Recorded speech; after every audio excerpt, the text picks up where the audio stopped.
Tom Jennings was featured in a panel this morning at MIPDoc, and the panel was on the future of the archive. And the featured program was Martin Luther King, The Assassination Tapes. Tom, congratulations, you won a Peabody, you won Impact Awards earlier for this film, for you and the Smithsonian Channel. What's unusual about the MLK assassination program? Well, what's unusual about it is that we use no narration, there are no interviews, which today is a typical format in documentary storytelling. You have experts who are telling you what you're looking at or what you just saw, and then you have a narrator who is also telling you what you're looking at and allowing the story to be told to you instead of having the story be immersive, which is what we're trying to do. So what were the story elements that you were able to use, the archival elements, to create this feeling? When we do this, we try and gather as many archival elements as possible because you need as many archival elements as possible to tell a good story. So we started with footage from the news stations in Memphis, as much footage as we could get our hands on. Then we went to radio, because radio is often a great way of telling a story, especially from that time period, because radio reporters speak in very colorful terms, the way they describe things. And we would narrate a radio report with footage at the time. We also then went to various newspaper outlets, the Associated Press, and gathered from them still images that documented the time as well. And those were key for us because oftentimes we would hold on a still for impact before we would move on because we'd have so many moving images happening. We want to punctuate a moment, much like we did at the end of that piece of footage where Dr. King is lying in state. We wanted to hold the moment and show the emotion of the moment, and oftentimes a still can do that best. And you have incredible police radio dispatch audio as well, correct? Correct.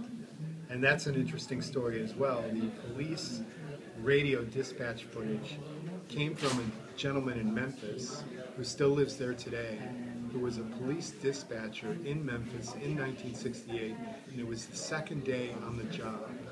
And he happened to be there the day Dr. King was shot.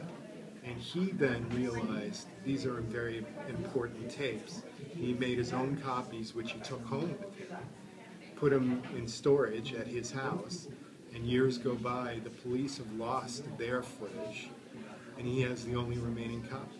In what format was that? It was originally a dictaphone, and then he just put the tapes, strangely enough, onto cassette tapes, and that's what we made copies from. So you have this incredible kind of multi-layered buffet, if you wish, of archival stuff.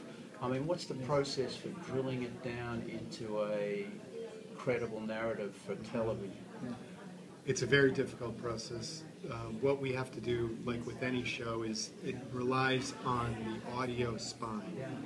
For example, if I were to do a traditional documentary form, I would write narration, and then I would put in the interview bites so that I'd have a handle from which to work, so that I'd know what is the story that I'm trying to tell. And then we would start to layer in images on top of that. What we did was try and do the same thing with the audio that was available, either from television or from radio. And we strung it out in a way that we took everything that we had available that made sense and just chunked it into a timeline so we could see what it was that we had to work with. And what we had at the end of the day was almost 5 hours of an audio spine for a 45-minute show. But we felt like we had gathered everything we could possibly get our hands on to tell a good story from an audio point of view, because that audio is so key to us. That's the narration. Even though it's not our own, we're using other people's words to tell the story. And then how long did it take you to drill down to your 1 hour special? Probably about... This is in terms of the post-production process. It probably took us a total of 3 months. 3 months. To go from that 5 hour cut down to a 45-minute cut, and that was just a rough cut. Then we had to deal with the network and fine-tuning to get it to a fine cut and then a lot. And then rights would have been, the final rights clearances would have been involved in the final cut? Once we had a final cut, all the final rights clearances were taken care of, although we were monitoring them along the way because we needed to make sure that what we were cutting into the film was something that we could actually use. Nothing worse than getting down to something that you really love and then realizing they won't give all the rights clearances that are necessary.